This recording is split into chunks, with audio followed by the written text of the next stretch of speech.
Vamos então invocar a presença de Deus, nosso Pai, que nos convida sempre à conversa.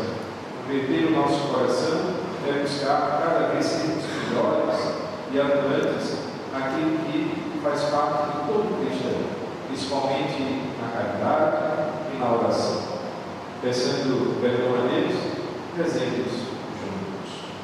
Confesso a Deus Todo-Poderoso e a vós, irmãos e irmãs, que pequei muitas vezes, por pensamentos e palavras, atos e omissões, por minha culpa, minha tão grande culpa, e peço à Virgem Maria, aos anjos e santos, e a vós, irmãos e irmãs, que rogai por mim pelo nosso Senhor.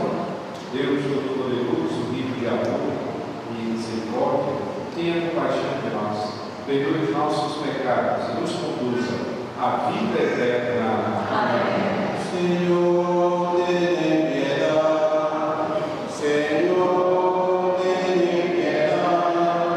Senhor, tenha piedade. Senhor, Senhor, tenha piedade. Cristo, tenha piedade.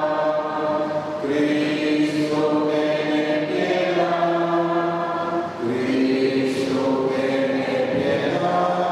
Oh, Cristo, tenha piedade. Senhor, tenha piedade. Senhor,